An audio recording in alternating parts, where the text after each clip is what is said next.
Les Américains allaient présenter une version aménagée de leur plan de paix qui reste, somme toute, extrêmement favorable à la Russie.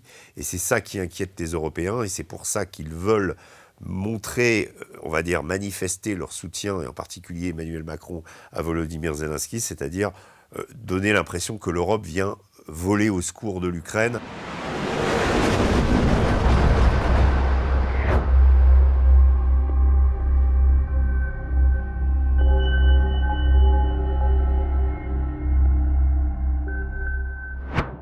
Bonjour Régis. Bonjour Joséphine.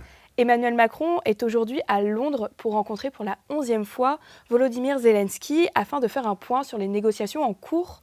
Pour commencer cette émission, que cherche notre président Emmanuel Macron en se rendant à Londres ? Alors, ce qui est intéressant, c'est que nous sommes lundi. Lundi dernier, déjà, il rencontrait Volodymyr Zelensky qui lui rendait visite à Paris. On a l'impression que quasiment, il ne se passe pas 2 semaines sans qu'Emmanuel Macron, en ce moment, rencontre Volodymyr Zelensky. Alors, en l'occurrence, à Londres, il n'est pas tout seul. Il y aura évidemment Keir Starmer, le Premier ministre britannique, Friedrich Merz, le chancelier allemand. On a là, cette fois-ci, il y a peut-être une importance un peu plus significative, si vous voulez, même si la semaine dernière, la rencontre entre Emmanuel Macron et Volodymyr Zelensky précédait celle entre Steve Witkoff, Jared Kushner et Vladimir Poutine le mardi à Moscou, où on savait que, en gros, les Américains allaient présenter une version aménagée de leur plan de paix, qui reste, somme toute, extrêmement favorable à la Russie. Et c'est ça qui inquiète les Européens, et c'est pour ça qu'ils veulent montrer, on va dire, manifester leur soutien, et en particulier Emmanuel Macron à Volodymyr Zelensky, c'est-à-dire donner l'impression que l'Europe vient voler au secours de l'Ukraine, alors que, de façon plus que vraisemblable, les Américains entendent se désengager de ce conflit. Aujourd'hui, l'aide à l'Ukraine est principalement apportée par l'Europe. L'Europe a promis, et d'ailleurs elle exécute, elle achète de l'armement aux États-Unis pour le livrer à l'Ukraine. Donc l'Europe devient le bailleur de fonds de cette guerre côté ukrainien, en sachant que c'est pas sans poser de problème au niveau et des opinions publiques et des économies nationales, puisque ni l'Allemagne, ni la Grande-Bretagne, ni la France ne sont aujourd'hui dans des situations économiques extrêmement florissantes. Donc faire des dons à l'Ukraine et continuer à soutenir financièrement et au niveau de l'armement cette guerre posera à un moment des problèmes. À rajouter à cela, ça a été balayé par un revers de manche par Emmanuel Macron dans une déclaration commune lundi dernier avec Volodymyr Zelensky sur le scandale de corruption qui, en ce moment, touche la présidence, les proches de Zelensky et peut-être à un moment Zelensky lui-même. Emmanuel Macron a dit « Nous avons connu, nous aussi, des scandales de corruption ». On ne sait pas très bien auxquels il faisait allusion, mais la santé d'une démocratie, c'est de pouvoir avoir une juridiction indépendante qui permette justement de régler ces scandales. Or, le problème, c'est que la juridiction qui a mis l'accent sur les scandales en Ukraine est une juridiction, on va dire, dirigée par des Ukrainiens, mais soutenue par les Américains, demandée, exigée par les Américains et les Alliés. Donc c'est en effet une juridiction indépendante, mais sans cette juridiction indépendante, il est fort à parier que le scandale de corruption, l'un des scandales de corruption qui en ce moment touche l'Ukraine, n'aurait pas été révélé tout simplement. Que Emmanuel Macron prend ça un petit peu à la légère. Or, pour le contribuable français, britannique ou allemand, se dire qu'on envoie une aide à l'Ukraine pour l'aider à contrer une agression de la part de la Russie et qu'une partie de cette aide finit dans la poche, on va dire, des amis de Volodymyr Zelensky ou d'une partie de son gouvernement, il y a quand même quelque chose d'assez gênant dans ce qui est en train de se passer et quelque chose qui peut potentiellement, on va dire, encore abîmer, dégrader les relations entre Emmanuel Macron et les Français. Et aussi le désintérêt plus important des Français sur la guerre en Ukraine, encore que les Français manifestent sur plusieurs sondages une inquiétude face à la montée en puissance de la Russie. Alors pour continuer sur notre président français, il a publié récemment sur son réseau social, je cite, « La Russie s'enferme dans une démarche escalatoire et ne cherche pas la paix ». Qu'en pensez-vous ? Ce que j'en pense, c'est que démarche escalatoire, en dehors, on va dire, du front qui semble, où les choses semblent s'accélérer, mais dû au fait d'un déséquilibre croissant en plein de domaines entre les Russes qui disposent de réserves, qui disposent d'armements, qui font tourner leurs usines d'armement à plein et qui viennent de dépasser l'Ukraine en termes de production de drones et en termes d'usage des drones sur le front. N'oublions pas que l'Ukraine a longtemps disposé d'un avantage au niveau des drones qui lui a permis de freiner les offensives russes jusqu'à présent. Donc ça, c'est en passe de changer. Et donc, ce à quoi on assiste sur le front, c'est on va dire une accélération de la cadence. Les Russes sont censés effectivement menacer, en fait, se rendre plus menaçants, ou en tout cas montrant qu'ils pourraient l'être, grâce à des interventions, on va dire, des franchissements de frontières qui ont eu lieu en Estonie par leur MiG, des présences de sous-marins russes en Atlantique Nord, et puis cette fameuse question des drones.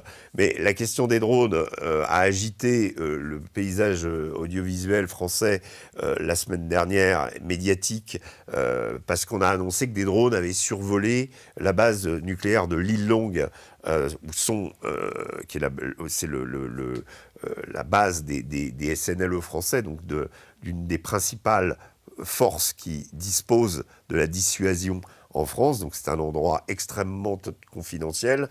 Le problème, c'est que ces drones n'ont été ni appréhendés, on n'en connaît toujours pas l'origine, et qu'à chaque fois, c'est un peu comme dans le cas où, vous vous souvenez, il y a 1 mois et demi à peu près, il y avait eu un sommet des dirigeants de l'OTAN au Danemark, et à ce moment-là, on avait expliqué que des drones étaient venus perturber la situation, le trafic aérien au-dessus d'aéroports, notamment celui de Copenhague, et de quelques bases au Danemark, sauf que jusqu'à présent, on n'a pas pu prouver qu'il s'agissait de drones russes.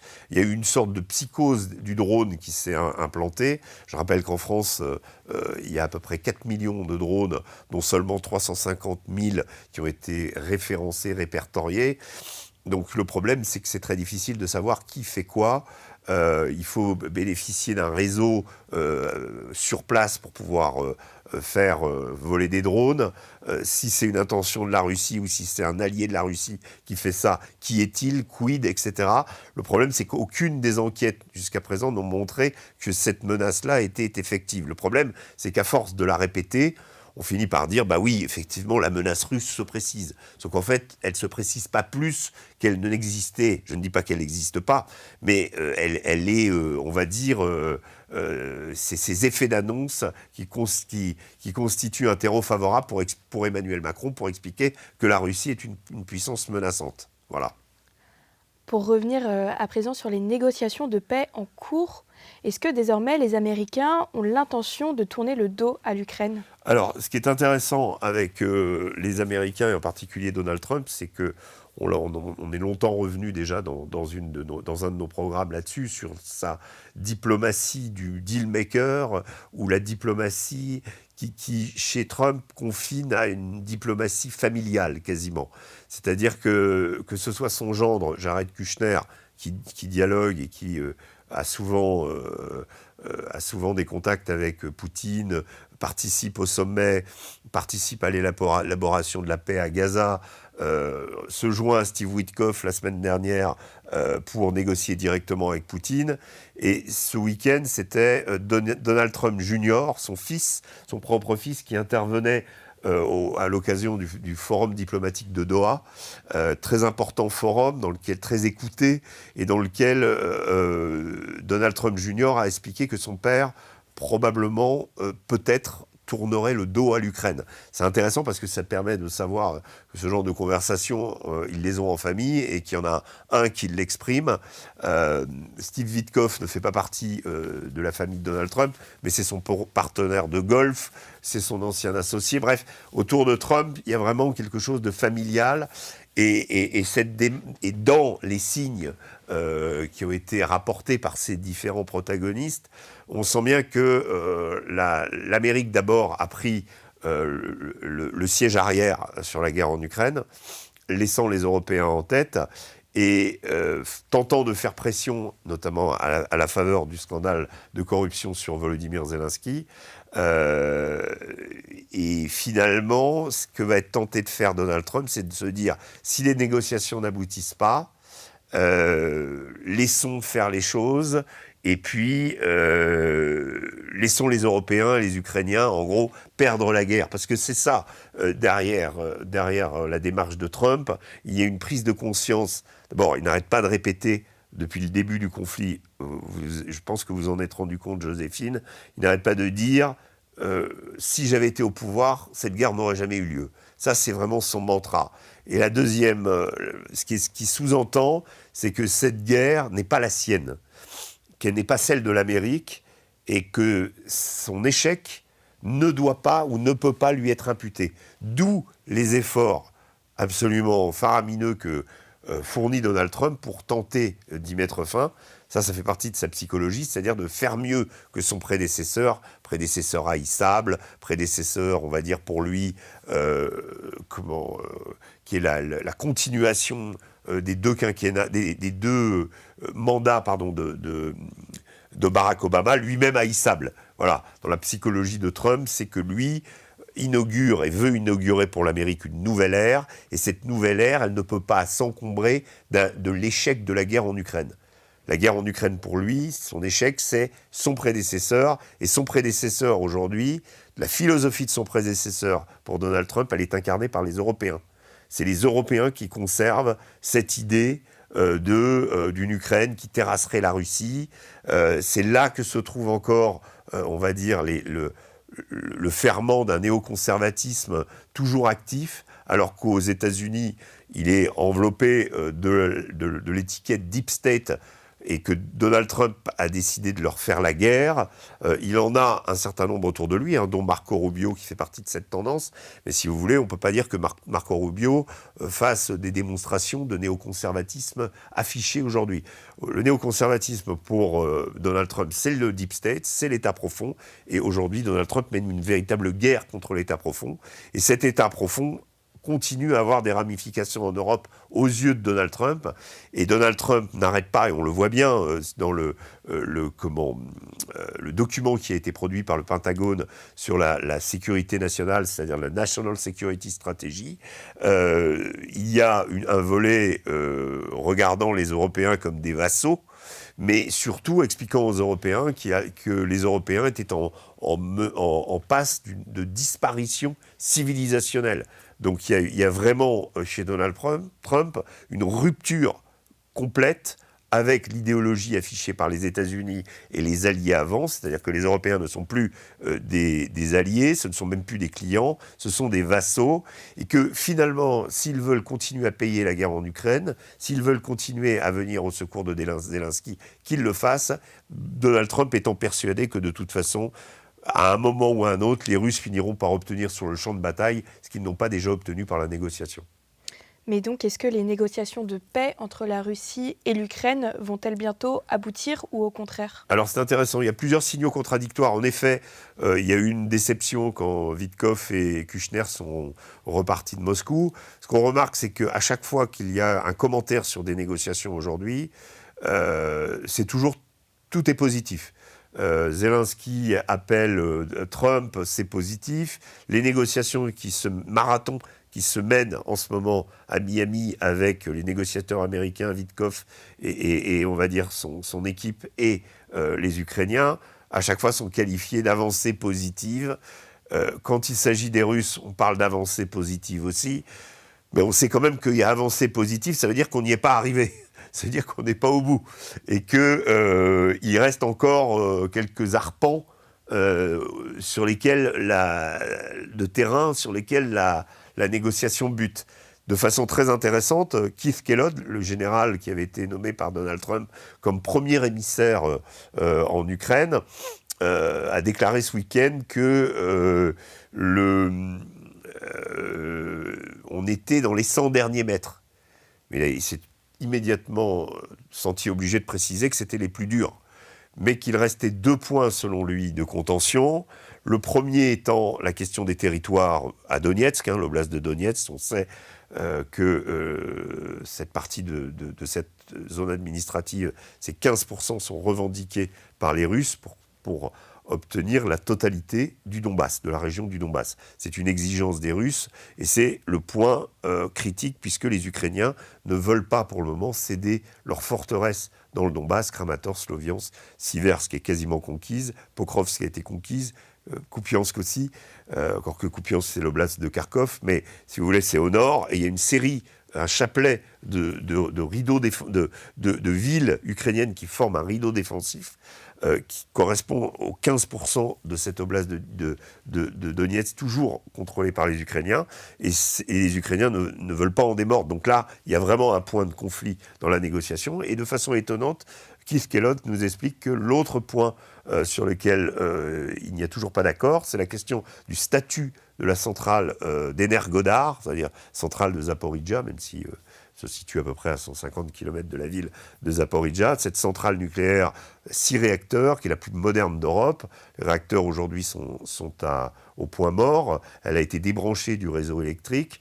Mais cette centrale, contrôlée par les Russes, dans le projet de paix, serait l'électricité produite par cette centrale, donc extrêmement importante, qui faisait à l'époque peut-être qui produisait un tiers de l'électricité ukrainienne, eh bien un quart, on va dire, entre un quart et un tiers, cette centrale pourrait partager à 50-50 l'électricité entre les villes ukrainiennes et les villes conquises par les Russes. Et ça, pour le moment, apparemment, d'après Keith Kellogg, ce n'est toujours pas réglé. Donc il y a des choses comme ça. Simplement, il semble faire preuve d'optimisme. Voilà. Et donc la négociation continue. Pour les Russes, sur le terrain, ça continue. Donc on ne peut pas dire qu'il y ait de rupture et il n'y a pas de désenchantement en ce moment, comme il y avait pu y avoir après Anchorage, après divers plans où ça a été la douche froide. Là, ce n'est pas le cas. On continue à négocier en sachant que, aujourd'hui, voilà, les Américains ont plus de moyens de levier, notamment avec le scandale de corruption qu'ils font peser sur les épaules des Ukrainiens. Alors pour terminer cette émission, Régis, quel est justement l'état actuel du front en Ukraine, mais également en Russie? Alors, sur le Donbass, je l'ai dit, les Russes ont annoncé la conquête de Pokrovsk, les Ukrainiens continuent à montrer ou à tenter de montrer qu'ils s'accrochent au quartier nord. Sur le terrain, c'est pas du tout le cas. C'est pas évident que les Ukrainiens contrôlent encore quoi que ce soit là-bas. Toujours est-il que la ville de Mirnograd, qui se trouve juste à côté, est complètement encerclée, avec une garnison de plusieurs centaines de soldats ukrainiens encerclés qui ne peuvent plus être ravitaillés. C'est un vrai problème parce que les Russes ont commencé l'assaut de cette cité. Vous avez également des avancées significatives dans la zone de Zaporijjia, et notamment autour de la ville de Gulaïpol, où les Russes sont entrés dans certains quartiers périphériques et ils ont réalisé des progressions parfois de plusieurs dizaines de kilomètres par semaine, même par jour parfois, dans cette zone où le terrain leur est beaucoup plus favorable. Ils seraient actuellement à une trentaine de kilomètres de la ville de Zaporijjia. Donc leurs avancées maximales, presque les éclaireurs, sont en vue de Zaporijjia. Alors conquérir la ville représentera sans doute beaucoup de terrain, beaucoup d'efforts et beaucoup de temps. Mais en tout état de cause, pour ce qui est de cette oblast et de ce front sud, il y a eu des mouvements significatifs et les Russes ont pu pénétrer de façon plus facile en raison de l'absence du nombre insuffisant de soldats ukrainiens pour leur faire face, puisque le problème principal des Ukrainiens reste la pénurie de soldats. Ils n'ont toujours pas réussi à trouver la solution pour rendre attractive leur présence dans leur armée. Il y a beaucoup de désertions. On voit sur les vidéos beaucoup d'hommes emmenés de force et de moins en moins finalement de volontaires pour aller combattre en Ukraine. Voilà. Merci beaucoup Régis pour vos réponses. Merci Joséphine. Et merci à tous d'avoir regardé cette vidéo. N'oubliez pas de vous abonner à notre chaîne YouTube et de liker. Également, appel aux dons. Oui. On n'est pas subventionné, je vous le dis, je le répète, on n'est pas subventionné par l'État. Et aujourd'hui, vous avez la possibilité de faire des dons défiscalisés et d'aider Omerta. Voilà, on compte sur vous. Merci Régis et à Merci. très bientôt.